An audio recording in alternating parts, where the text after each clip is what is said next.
Hello, and welcome to Eyes on Success, a weekly program covering a wide variety of topics of interest to people with vision loss. I'm Nancy Torpey. And I'm Pete Torpey. Well, I think one of my goals is to really reach the general audience and to reach kids and get them excited about the night sky and about things in the universe, that then they will take the next step forward to get interested in maybe learning about that a little more intently or as a profession. So I'm sort of the stepping stone up to that point. And usually astronomy is thought of as a very visual field, but today's guest will tell us how it can be made accessible to those who can't see. We'll speak with Noreen Grice, founder and president of You Can Do Astronomy, about how she makes astronomical concepts and features engaging for those who can't see. But first, for our tip of the week. This week's tip comes from Noreen Grice. I just want to, encourage people, if they think astronomy is not accessible, it is. And if you're interested in it, or maybe like to find out if you're interested in it, please participate in astronomical adventures that are happening maybe in your community, because they may be more accessible than you think. And astronomy is, far out. And there are lots of astronomical events that go on in all sorts of places that can be a lot of fun to take part in, from star parties to planetarium shows, etc. Support for Eyes on Success is provided by NaviLens, a 4-color QR code designed to be located and read from up to 60 feet away without the need to focus on it. Now, using augmented reality, NaviLens 360 Vision locates the NaviLens codes in a 3D space available for iPhone and soon for Android. More at navilens.com.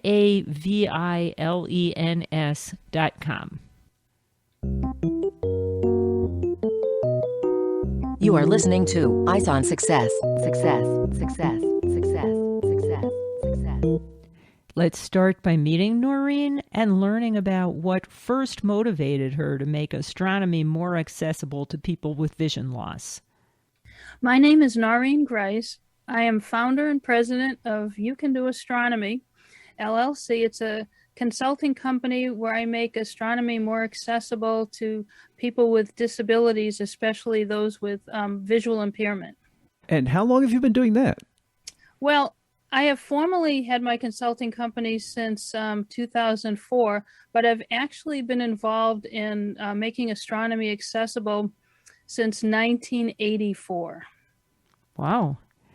Most of our listeners have visual impairments, but I gather you do not. How did you first get interested in making things accessible to the visually impaired? You're right. I am sighted. How I got started is one of those flukes, I think. I was going into my senior year at Boston University, where I was an astronomy student, and I had just started a part-time job at the Boston Museum of Science. My dream job was working in the planetarium, and there I was, and it was on a Saturday, and I was taking tickets for the next show, and I noticed there were a group of blind people in line, and I didn't know what to do, because at that time I didn't know anyone who was blind. And I asked the older gentleman who was the manager on duty what I should do, and he told me I should just help them to their seats. He said, "That's all you have to do." That's what I did. I helped them to their seats, and then I went in the control booth and welcomed everyone to the planetarium and started the program.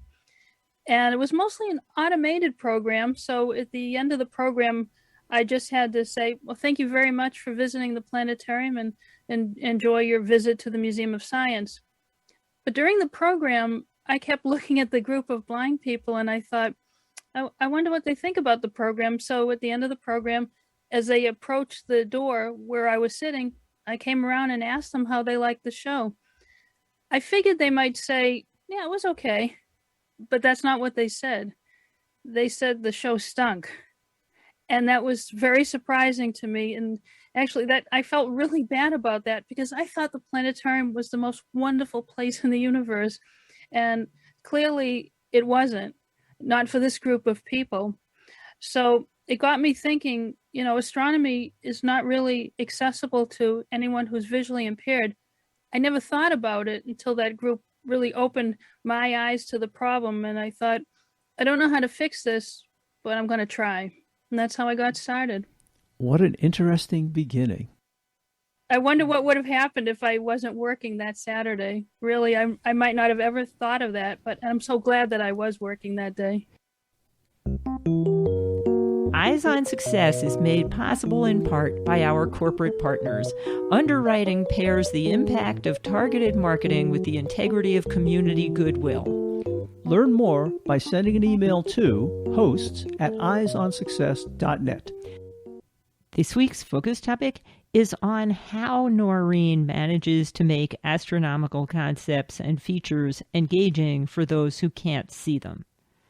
In the introduction, Noreen, you mentioned that you ran into this group of blind students in the early 80s, and then you decided that they weren't getting exactly the experience that you thought you were imparting. How did you go about addressing that issue? What kind of research or further work did you do to figure out what needed to be done to make this more enjoyable for people with visual impairments? One of the first things I did was to go over to the Perkins School for the Blind. At that time, while I was a student at Boston University, I remember seeing buses going up and down Commonwealth Ave that said Watertown, and I looked up, probably in the phone book, that there was a school for the blind in Watertown. So I went over there. It's a beautiful campus. I walked around and I found the library, and I went inside and talked to the librarian. I said, "Do you have any books on astronomy?" And the librarian directed me to a bookshelf with very thick books. And I remember there was a whole stack of Isaac Asimov books, very thick, thicker than I've ever seen a book. I remember I took one of the books down and I opened it up. I didn't know Braille at the time, but I saw that it was Braille, but that's what it was. It was all text pages. I asked the librarian if any books had pictures, any touchable pictures, and the librarian said that tactile pictures were very expensive and labor intensive, so not very many books had pictures. And then it occurred to me, of course, the planetarium wasn't accessible because the images were projected on the dome overhead. They were not touchable. And maybe if I could figure out a way to make planetarium pictures touchable, I could make astronomy more accessible. Well, that's very admirable. I mean, I'm fully sighted, and my concept of a planetarium show is you walk in, you sit down in these really nice, comfortable, reclining chairs so you don't have to crane your neck to see the ceiling, and you look at images that are pretty far away. So how did you create tactile images to go with that very visual display? Well, I didn't really know what to do at first, so I started asking the people I thought were experts. One of the places I went to, the Mass Association for the Blind. I remember I met with a woman, she was in her mid-80s, and I asked, "How do you make tactile pictures?" And she showed me, she said, "You glue string to cardboard. That's how you make tactile pictures." Well, in 1984, I thought there had to be something more advanced than that. So I kept looking, and at the same time I thought, maybe I could write a little brochure about astronomy. I'll call it Touch the Stars. And that's how that book got started, just from that idea. It took a while to figure out how to make the pictures, so I started working on the text to begin with. Wow, you talk about how old that kind of technology was, and it brings me back to when I was a kid. The only pictures I ever saw in Braille books were children's books, and they cut out little pieces of felt. So you can imagine that was a lot of work by hand. But I've never heard of the string thing. Well, I didn't either, but I just thought that there had to be some way. But I remember I was talking to one of my professors at Boston University. In fact, I went to his office and I said, for my senior year, I'd like to do a directed study. I'd like to write a book for the blind about astronomy. And he was speechless. He really didn't know what to say, but he went along with it. And so I remember one day we were sitting on his office floor with glue, and we were trying shellac, and we were just trying all sticky things to see if we could make it work. In the end, I ended up writing the draft for Touch the Stars, but when I finished my senior year, we hadn't quite figured out the tactile part. So I sort of had half the book done at that time. Well, eventually you did finish writing that book and you've updated it in further editions. Can you describe what's in it now? Yes, I was able to finish the book. I after Boston University, I went away to San Diego State University, completed my master's degree in astronomy, came back to the Museum of Science, and was able to get a grant for a VersaPoint Braille embosser. And using the embosser, I was able to design, I would call kind of rough pictures of planets and moons, constellations, and those pictures and the text for my book became the first edition of Touch the Stars, which came out in 1990. Now the book is in its fifth edition, and I would consider it a fairly comprehensive introduction to astronomy, and really for someone who is sighted or visually impaired, because the text is in print and Braille, and the pictures are tactile. And the pictures include constellations and stars, moon phases and eclipses, nebulae, galaxies, the solar system. So all the topics you would think about in an introductory astronomy book. And how do you make them tactile? Oh, so I went through some different things. So first I was using the VersaPoint Braille embosser, and I was designing things with I think it was called Mouse Paint. It was an old program with the Apple IIe computer. And I would make all the pictures, and National Braille Press printed the text, and then I would send my pictures over to them and they would collate it. But now the pictures are done through thermoform. It's a thermoform plastic in the book. And so, and I think that's kind of nice because they're a bit more durable, and they really have more emphasis on the details.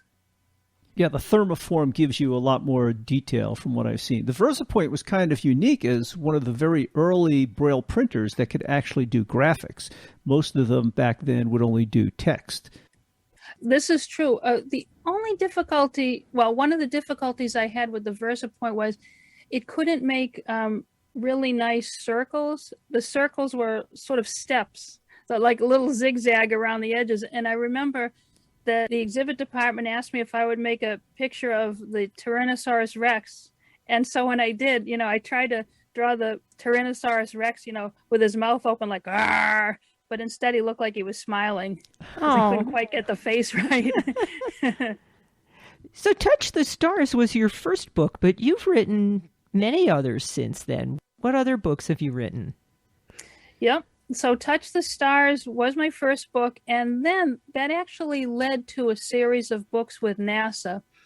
And I think it was in 1999, I received an email from a professor at DePaul University. He had seen Touch the Stars in a gift shop in Chicago, and we started talking about, the Hubble Space Telescope. And he said, it's too bad there wasn't something available for about the Hubble Space Telescope, because all these great pictures were being released. And I thought, well, why not? And, maybe we could make them in color, and we could figure out how to make them tactile. And so that started the first NASA book, Touch the Universe, a NASA Braille book of astronomy, and all about the Hubble Space Telescope. Then somebody at the Goddard Space Flight Center saw that book and said, it's too bad there isn't something like that about the sun. Well, that led to Touch the Sun, a NASA Braille book. And then some other scientists said, it's too bad there isn't something like that for wavelengths that are not visible to any human eyes, like gamma rays and X-rays and ultraviolet and infrared. And that led to Touch the Invisible Sky, a multi-wavelength Braille book featuring tactile NASA images. So those are the three NASA books. How interesting. In these thermoformed picture books that you put together these days, do you only represent the outlines of celestial objects, or do you try to include some textual information? I do include textual information. There's a texture key for many pictures, but I should say that I've actually experimented with different techniques. So not all the books are thermoform. In fact, the first two NASA books, Touch the Universe and Touch the Sun, are embossed paper with color images. So someone who is sighted can see the color image. Someone who is a tactile reader can feel it. And then there's a texture key, say, for the great red spot on Jupiter, or gaseous bands, or the rings of Saturn. So it's explained in words, and then it's explained also in a texture key. Now, for Touch the Invisible Sky, I tried something really different, and it was working with a company that I think is no longer in business in Puerto Rico, but they had an application onto the paper. It's almost like glue. It's kind of slippery a little bit, but it is texture. They called it Techno Braille. It was through Ozone Publishing, so it's a bit translucent, but you can feel it. And the great thing about that book is that it's visible. These are wavelengths that are not visible to any human eyes for that book, so everything becomes a learning experience. Oh, and I guess using that technique, you could probably add a little bit of 3D effects to give your fingers an extra sensation. Oh, yes, a little. I think so, a little bit. And there's one really interesting thing about that particular book. I was testing some of the pictures at the 2007 Youth Slam that the National Federation of the Blind had at Johns Hopkins University that year. And I remember in the astronomy class, there were people who were low vision and people who were completely blind, and anywhere in between. And I asked the students, what is your feedback on? We were looking at, and I can't remember even the image, but I remember one student said, "Oh, I really like the color. There's a lot of good contrast in this picture." And I'll never forget, another person said, "Wait a minute, this isn't color? You mean sighted people can read our books?" And I thought that was really, really powerful, because that's always been my goal, to bring people together, not to have, special books for certain groups, but to have a book that everybody can use together. Well, in fact, when our children were growing up, we bought lots of Braille print books from the National Braille Press, and they essentially had the print edition with interleaved, transparent, or translucent anyway, Braille pages. So I could read, and I had descriptions of the pictures that I could talk with the kids about, but they could see the pictures and see the text as we were turning pages. So that's a very effective thing. We saved every single one of those books, of which we have dozens, and now Grandpa can read to the next generation of kids.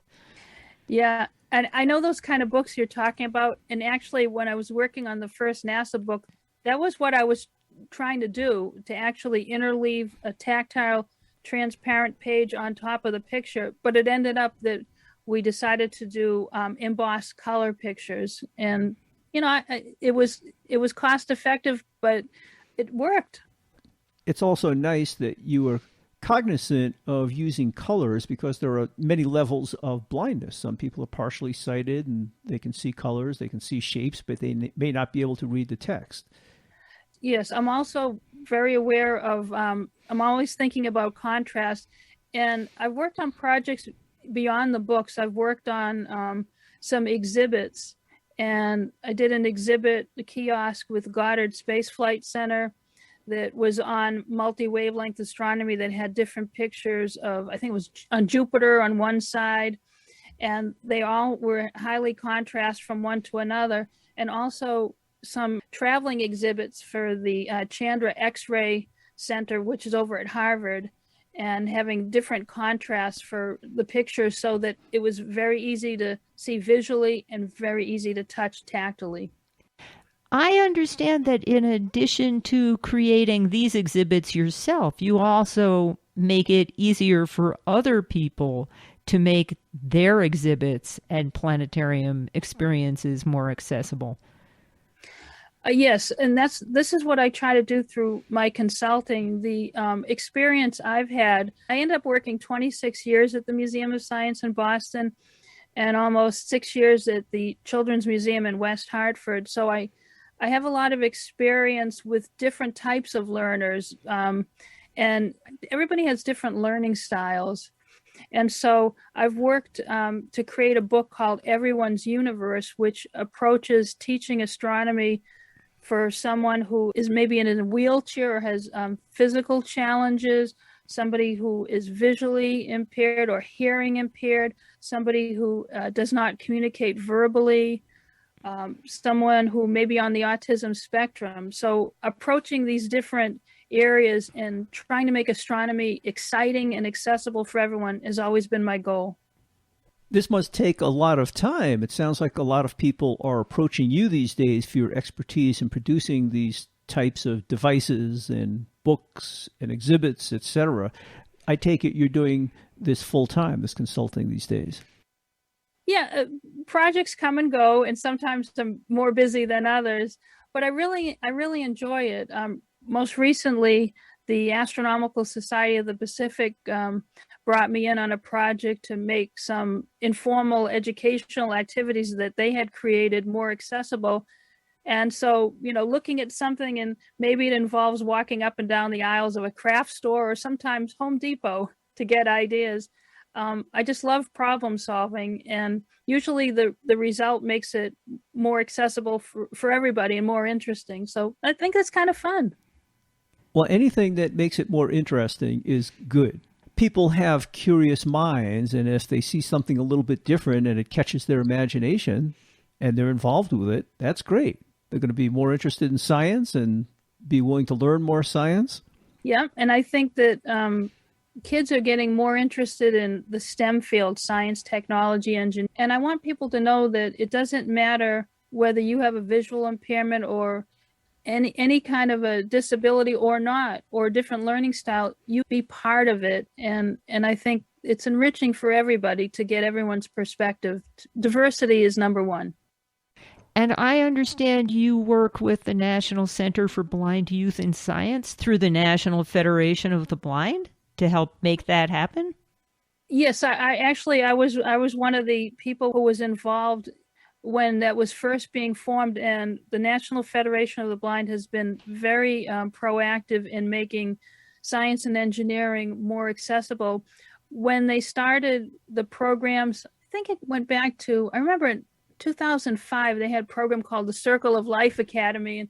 And I remember I went down to Baltimore and we went to the Baltimore Planetarium and we did programs there. And we actually had star parties where the local astronomy groups came out, and we had telescopes set up, and the students could have a tactile tour of the telescope, learn how they were used. And then the astronomers grabbed images using electronic cameras of the objects they were looking at. We printed it out, and then I had a swell form machine, and I was able to quickly print out a picture, and the kids could touch the picture that we were observing right then and there. So they were participating in it. And that's just one of the examples of things that I've been involved with in science with the National Federation of the Blind. That is really cool. Instead of reading about it after the fact, to actually be an active participant makes a big difference. Yeah, I know that this is working because I try to go as often as I can to the national conventions, the National Federation of the Blind. The last one I went to was, of course, before the pandemic in 2019 in Las Vegas. And I go to the Science and Engineering Division meetings, and they always start off by asking people to say their name and go around the room so everybody knows who's there. So then I said my name, and then somebody who was sitting directly in front of me turned around and said, I grew up with your books. I've read your books. And because of your books, I wanted to become a scientist. And here I am. That must be very gratifying.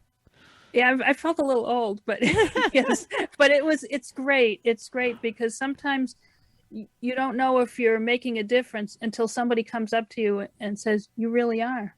Yeah. You are listening to Eyes on Success. Success, success, success, success, success. Now for this week's final item, how to learn more about accessible astronomy resources and how to contact Noreen Grice directly. Noreen, you've told us about a lot of your books and exhibits. If people want to get a hold of some of your books, how would they do that? Well, my website is www.youcandoastronomy.com. So that's all spelled out, www.youcandoastronomy.com. youcandoastronomy.com. From there, on the menu side, you'll see accessible science books. It'll take you to the page, and there are links on there to take you for the books which are currently available. Everyone's Universe, A Guide to Accessible Astronomy Places, which is part educator resource, part travel guide. That'll take you to the order form on Amazon. And Touch the Stars 5th edition, that link will take you directly to National Braille Press to order that book. And that website also has links to your speaking engagements and lots of other stuff, right? It does. Yes, it'll have links to any speaking engagement. I've got some videos where I've done interviews, my background. There are opportunities for museums, nonprofits, or any organizations to bring me in to do a hands-on workshop on making astronomy topics more accessible. And actually, I'm going to be adding in something a little new. I'm doing a little acting, which is something new for me, but I like new things. And it's on the astronomer Mariah Mitchell, who was an astronomer in Nantucket who lived 1818 to 1889. And I've been developing a sort of a one-person play about her, and I'll be putting more information soon on my website. Cool. Astronomy's for everybody. If people have a question for you, is there a way they can reach you?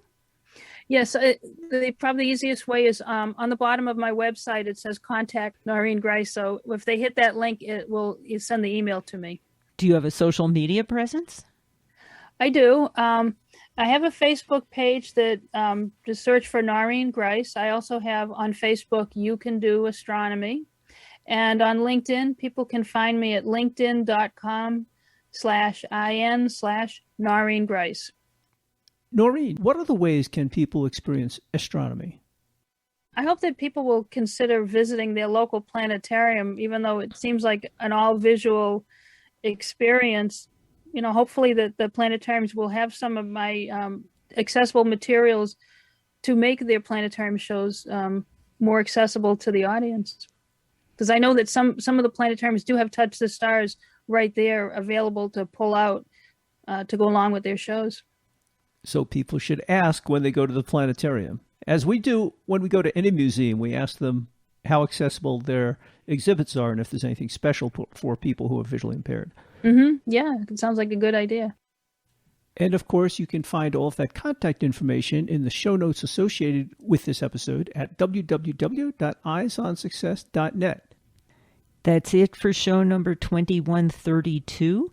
Next week on Eyes on Success, we'll be talking about navigating indoors with the Clue app. Most navigation apps rely on GPS and work well outdoors. Unfortunately, such apps are not suitable for indoor use.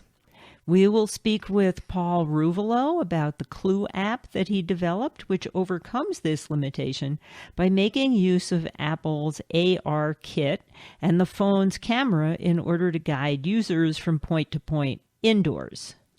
So navigate over to Eyes on Success next week and join us for that episode. You've been listening to Eyes on Success, hosted and produced by Nancy Goodman Torpey and Peter Torpey. You can access the full archive of previous shows, subscribe to the podcast, and much more by going to our website, www.eyesonsuccess.net.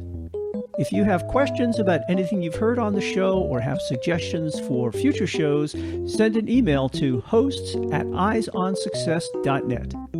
Thank you for listening and have a nice day.